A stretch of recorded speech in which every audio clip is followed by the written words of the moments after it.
হলোটা কি আমেরিকার প্রেসিডেন্ট শ্রীযুক্ত ডোনাল্ড ট্রাম্পের? দুদিন আগে 48 ঘন্টার ডেডলাইন দিয়েছিলেন ইরানকে।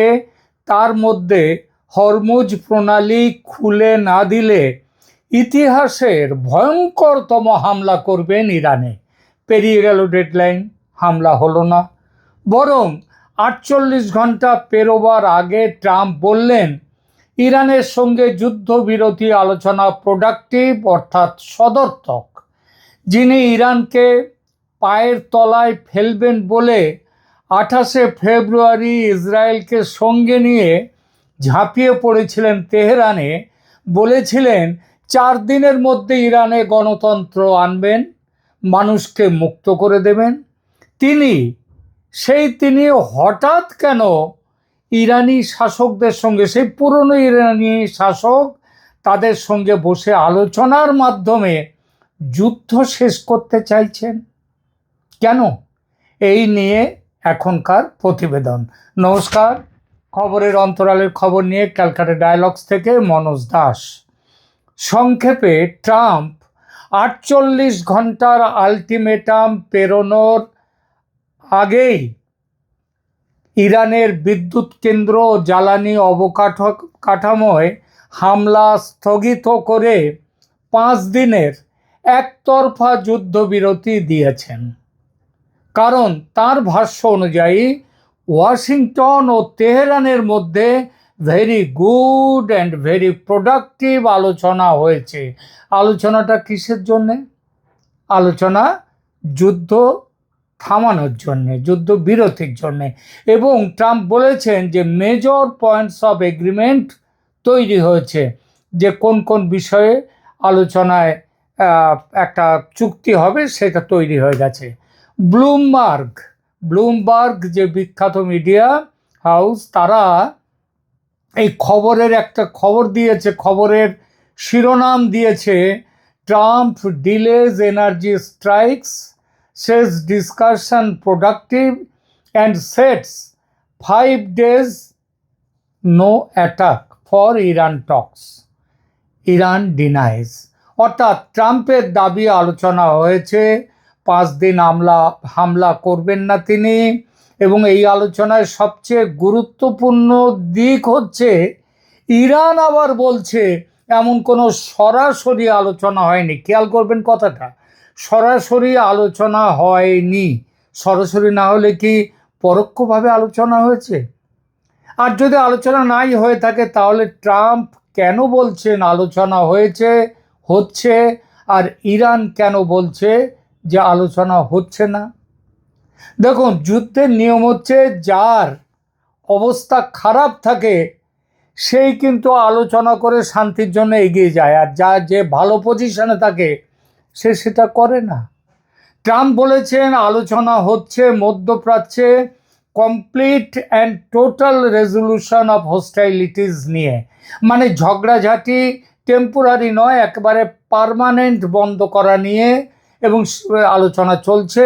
এবং সেই জন্যে তিনি ইরানের পাওয়ার প্ল্যান্ট ও এনার্জি অবকাঠামোয় হামলা 5 দিনের জন্যে বন্ধ রেখেছেন। তিনি আরও বলেছেন যে তার বিশেষ দূত স্টিভ উইটকফ ও জ্যারেড কুশনার, এই দুজন রবিবার রাত পর্যন্ত ইরান সরকারের এক টপ পার্সন বা রেসপেক্টেড পার্সনের সঙ্গে কথা বলেছেন এবং দুই পক্ষই একটি চুক্তিতে আসতে চায়। এটা ট্রাম্পের কথা, ট্রাম্পের বয়ান।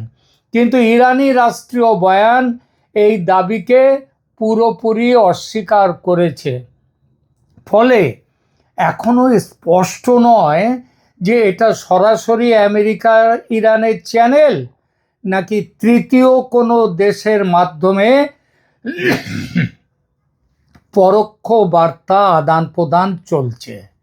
সেটা হওয়াই স্বাভাবিক। ইরানও কিন্তু এই জন্য বলেছে যে সরাসরি তাদের মধ্যে কোনো আলোচনা হয়নি।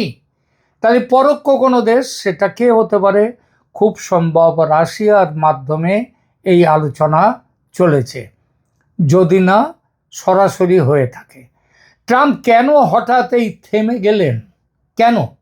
হরমুজ প্রণালী ট্রাম্পের জন্যে শুধু সাময়িক নয়, অর্থনৈতিক চাপের কেন্দ্র হয়ে উঠেছে।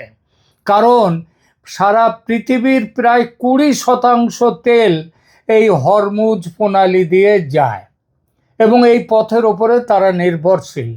অ্যাক্সিওস তাদের তথ্য অনুযায়ী এই হরমুজ প্রণালী অবরুদ্ধ থাকায় খোদ মার্কিন যুক্তরাষ্ট্রে গ্যাসোলিনের গড় দাম রবিবার $3.94 প্রতি গ্যালনে উঠে গেছে।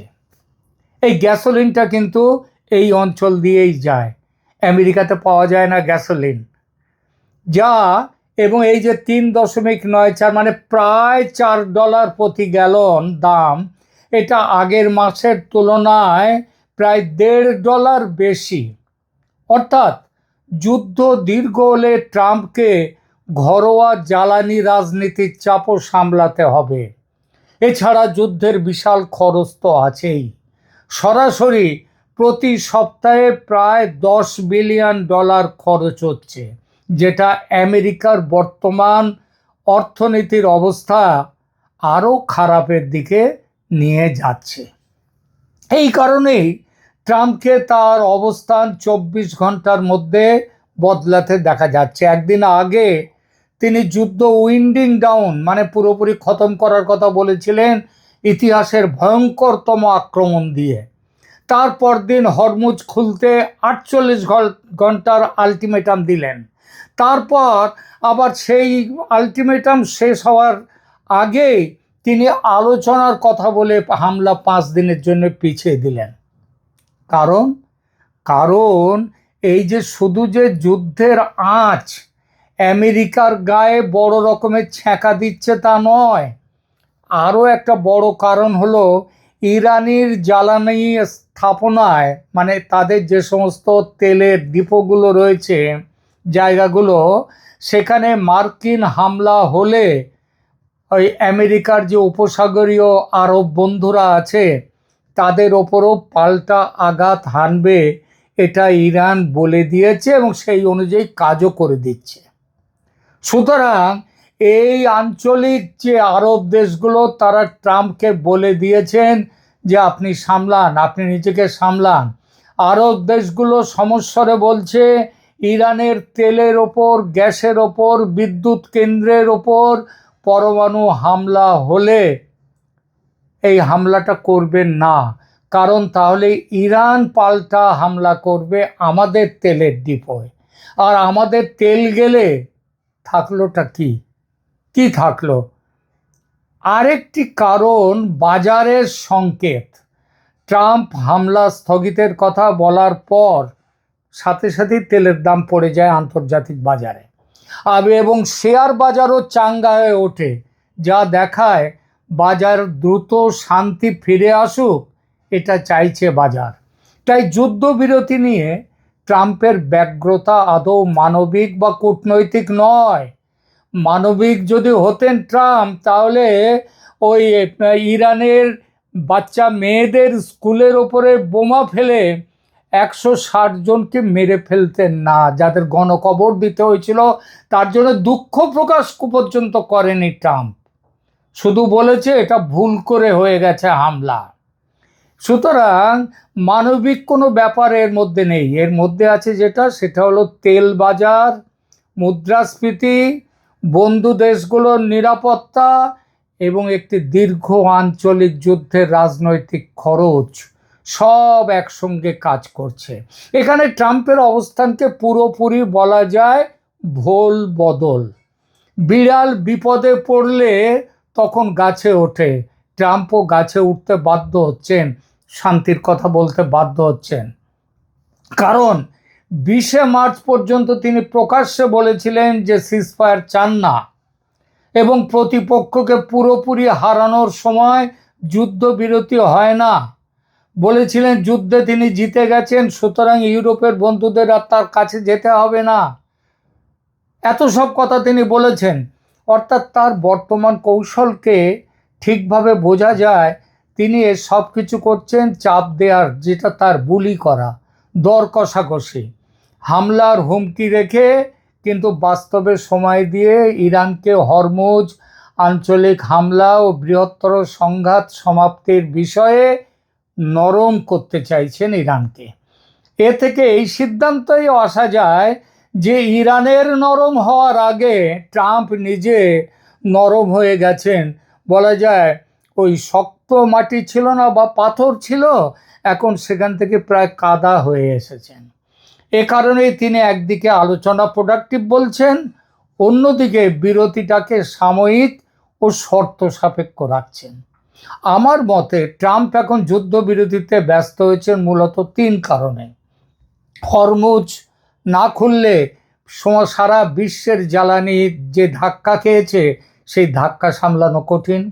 ইরানের ওপর নতুন বড় হামলা দিলে উপসাগরে যুদ্ধ আরও ছড়িয়ে পড়বে।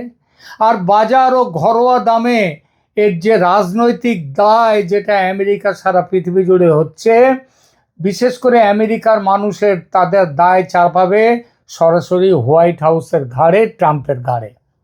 আজ যে বিশ্বজুড়ে তেল নিয়ে উথাল পাতাল, বিশ্বের সব দেশ মনে করছে ট্রাম্প এর কারণ।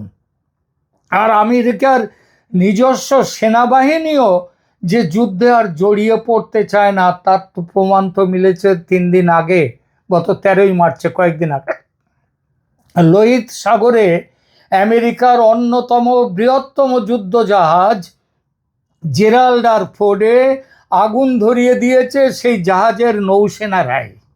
এবং ইরান থেকে আরও আছে, সেই জাহাজকে সরিয়ে নিয়ে যেতে হয়েছে গ্রিসের কাছে। এবং ইরান থেকে 4000 কিলোমিটার দূরে ভারত মহাসাগরের বৃহত্তম মার্কিন সেনাঘাঁটি দিয়েগো গার্সিয়াতে ইরানের মিসাইল পৌঁছে যাওয়া। এত দূরপাল্লার মিসাইল আছে ইরানের হাতে, আগে কোনোদিন ভাবেও নি আর আমেরিকা। এসব কারণেই শান্তির সাদা পতাকা বের করেছেন ট্রাম্প। কিন্তু কোন শর্তে শান্তি আসবে? এখনো পর্যন্ত প্রকাশ্য তথ্য অনুযায়ী ট্রাম্প ইরান আলোচনায় সবচেয়ে জোরালোভাবে ট্রাম্প যে দাবিগুলো রেখেছেন সেগুলো হলো, ইরান কখনোই পারমাণবিক অস্ত্র পাবে না, ইরানের সমৃদ্ধ ইউরেনিয়ামের ভবিষ্যৎ কী হবে, এবং একটি সমঝোতা হলে তা সাময়িক নয়, দীর্ঘমেয়াদী বা অনির্দিষ্ট কার্যকর থাকবে সেই সিদ্ধান্ত বা চুক্তি। এটা আমেরিকা চাইছে। কিন্তু ইরান কি চাইছে?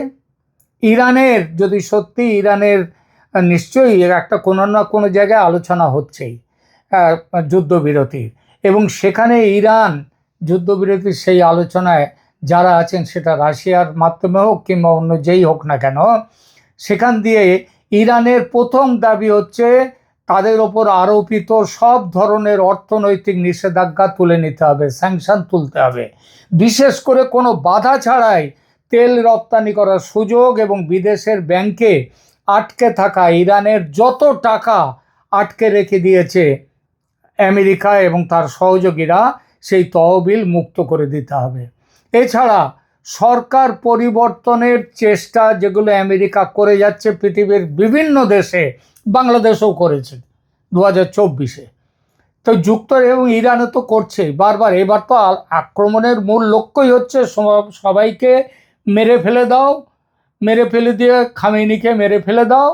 তাছাড়া বড় বড় যে যারা রয়েছেন যুদ্ধের, তাদেরকে মারো, মেরে ওকে পায়ের তলায় নিয়ে আসো, এবং তাতে কি হবে? সরকার পরিবর্তন হবে। যুক্তরাষ্ট্রকে ইরান বলে দিয়েছে পরিষ্কার, যুক্তরাষ্ট্রকে লিখিত গ্যারান্টি দিতে হবে যে তারা ইরানে আর কখনো রেজিম চেঞ্জ বা সরকার পরিবর্তনের চেষ্টা করবে না, এবং বর্তমান সরকারের বৈধতাকে তারা স্বীকৃতি দেবে। এছাড়া পারস্য উপসাগরে আঞ্চলিক শক্তি হিসেবে ইরানকে স্বীকৃতি দিতে হবে, প্রভাবশালী শক্তি হিসেবে। এর মধ্যে রয়েছে এই অঞ্চলে কি বলছে, মার্কিন সামরিক উপস্থিতি কমাতে হবে, এবং ইরাক, সিরিয়া, লেবাননে ইরানের যে প্রভাব আছে সেটা স্বীকার করে নিতে হবে। এছাড়া পারমাণবিক কর্মসূচির ব্যাপারেও ইরানের দাবি আছে। বেসামরিক কাজে পারমাণবিক শক্তি ব্যবহারের অধিকার তাদের দিতে হবে, এ ব্যাপারে কোনো কথা বলা চলবে না। এবং এই বিষয়ে বড়জোর একটি যৌথ কর্ম পরিকল্পনা গ্রহণ করা যাবে ইউএনওর মাধ্যমে। সামরিক ঘাঁটি সরিয়ে নেওয়ার ব্যাপারেও ইরান দাবি রেখেছে। ইরানের সীমা থেকে অন্তত 500 থেকে 1000 কিলোমিটার দূরত্বে কোনো মার্কিন ঘাঁটি থাকতে পারবে না। অর্থাৎ আরবের বহু ঘাঁটিকে তুলে নিতে হবে। মার্কিন ও ইসরায়েলের সামরিক ঘাঁটিগুলো সরিয়ে নিতে হবে ইরানের সীমান্ত থেকে, ইরানের ওই দূরত্ব থেকে সরিয়ে নিতে হবে। তেল বাজারের স্বাধীনতা দিতে হবে ইরানকে। ইরান তার পছন্দ মতো যে কোনো দেশের, যেমন চীন, ভারত বা রাশিয়ার কাছে তেল বিক্রি করতে পারবে এবং এতে যুক্তরাষ্ট্র কোনো হস্তক্ষেপ করতে পারবে না, এই গ্যারান্টি দিতে হবে। এছাড়া এই সামগ্রিক আঞ্চলিক শান্তি শুধু ইরানের সাথে নয়, বরং পুরো অঞ্চলে একটি বিস্তৃত যুদ্ধবিরতি পরিকল্পনা কার্যকর করতে হবে।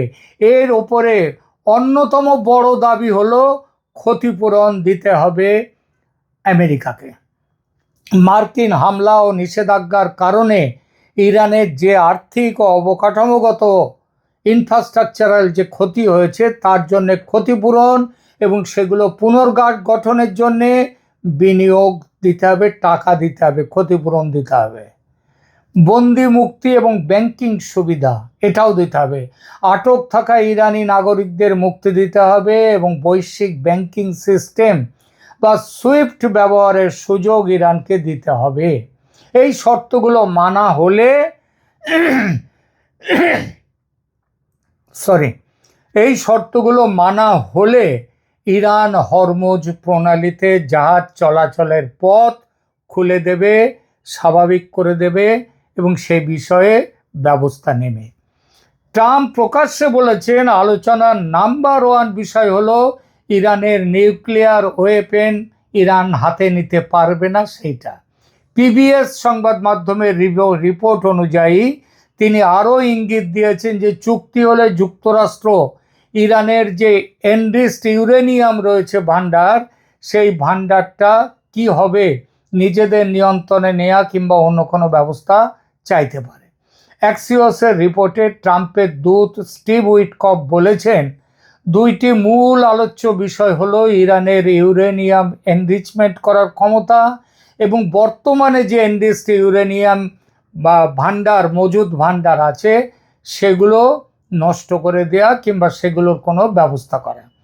চুক্তির কাঠামো এটা ওয়াশিংটন বলছে যে 2015 সালে একটা চুক্তি হয়েছিল, তার মধ্যে একটা সানসেট ক্লজ ছিল।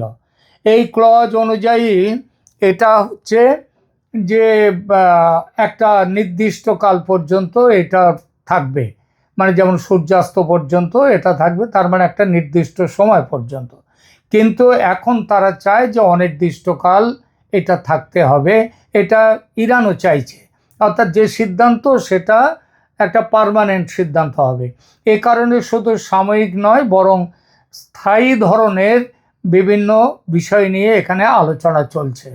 ট্রাম্প দাবি করেছেন যে উভয় পক্ষের মধ্যে মেজর পয়েন্টস অফ এগ্রিমেন্ট হয়েছে, কিন্তু তিনি এখনও কোনো শর্ত পূর্ণ তার এগুলো প্রকাশ করেননি। যুক্তরাষ্ট্র চাইছে ভবিষ্যতে ইরানের ব্যালিস্টিক মিসাইল প্রোগ্রাম এবং রিজিওনাল প্রক্সি নেটওয়ার্ক নিয়ে, মানে হুতি, তারপরে লেবাননের হেজবোল্লাহ, এদেরকে নিয়েও আলোচনা করতে। কিন্তু ইরান প্রথম থেকেই বলে দিয়েছে যে মিসাইল প্রোগ্রাম এটা নন নেগোশিয়েবল, আলোচনা চলবে না এবং নিউক্লিয়ার ফাইলের মধ্যে সীমাবদ্ধ থাকবে আলোচনা।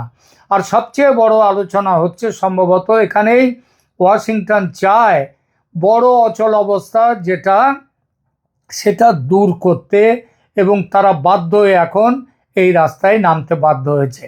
এই মুহূর্তে সবচেয়ে বাস্তবসম্মত প্যাকেজ হচ্ছে যে হরমুজে আঞ্চলিক হামলা কমানো, সামরিক আঘাত এখন বন্ধ থাকবে, ইরানের যে ইউরেনিয়াম এনরিচমেন্ট সেটা আপাতত এই অবস্থায় থাকবে এবং এর বদলে কিছু নিরাপত্তা গ্যারান্টি পাবে। তবে ট্রাম্প বলেছেন যে অনেকটাই এগিয়ে গেছে আলোচনা, ইরান সেটা বলেছে কোনো আলোচনাই হচ্ছে না। তবু আমাদের মনে হচ্ছে আলোচনা অন্তত তৃতীয় পক্ষের, সরাসরি না হলেও তৃতীয় পক্ষের মাধ্যমে আলোচনা হচ্ছে এবং আমাদের বিশ্বাস যুদ্ধ শীঘ্রই থামবে, কেননা আমেরিকা গালে জোরালো থাপ্পড় খেয়ে এখন গাছে উঠেছে, বিড়ালের গাছে ওঠার মতো গাছে উঠেছে, সমঝোতার পথ চাইছে। দর্পচূর্ণ নাটক, আমেরিকার দর্পচূর্ণ হবে বলে আমি দেখবেন পেছনে গিয়ে যে আমি একটি এখানে প্রতিবেদন করেছিলাম আমেরিকার দর্পচূর্ণ নাটক। সেই দর্পচূর্ণ নাটক এখন শেষ হলো বলে, প্রায় শেষ হয়ে এলো এটা বলা যায়। কেমন লাগলো আমার আলোচনা কমেন্ট করে জানান। আর এখনও সাবস্ক্রাইব না করে থাকলে সাবস্ক্রাইব করুন আমার চ্যানেল ক্যালকাটা ডায়ালগস, এই ধরনের ভূ রাজনৈতিক আলোচনার নিরপেক্ষতার সাথে আলোচনার জন্য। রাখছি এখানেই, ধন্যবাদ।